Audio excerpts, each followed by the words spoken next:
السلام عليكم ورحمة الله تعالى وبركاته. هم جروب ميدن أمنا تلس ياكي مهني وإن شاء الله ميتي وميلاني كون كايرو جي فير إن شاء الله نونغون دي بساكي كمود محمد إيسا صالح سومان ياكي ودي سور جي دومي للدون سورة تقوجو أو بسورة حق مبشر دو إلو الفمرون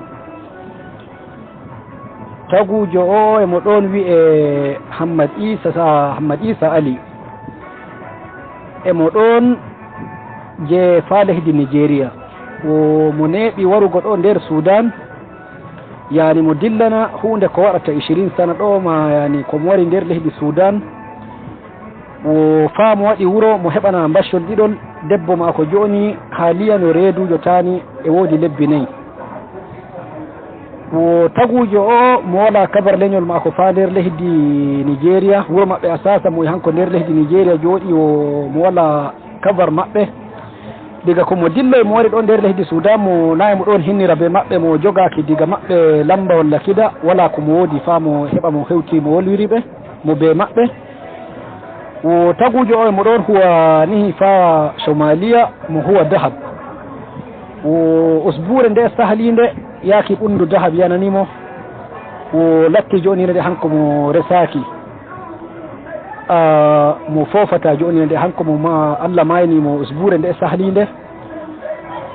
to himɓe ɓe mo hudata ɓe darti raɗam yani fa leñol mako gashan keɓa kewta lamba leñol mako gashan gewta ɗumen ka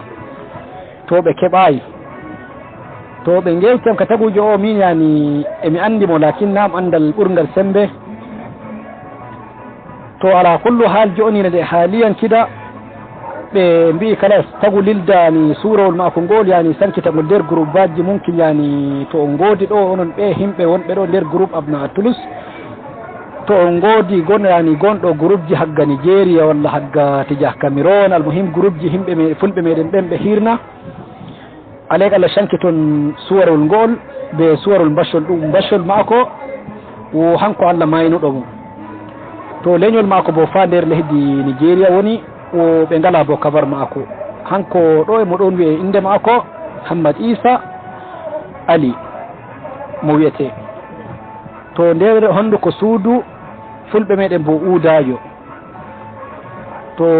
innani Allah yaafomo hanko kam mo fofata joni Allah yaafomo hokka mo mbalordi bonɗi o Allah jammano bo inchallah leñol mako bo nana ka haala ka yaaki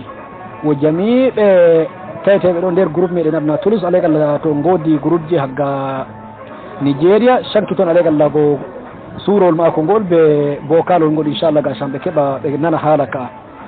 ko bo himɓe yani gonɗon tija Nigeria walla kida bo almuhim alay Allah shakon suurol ngol fa leñol mako nana ka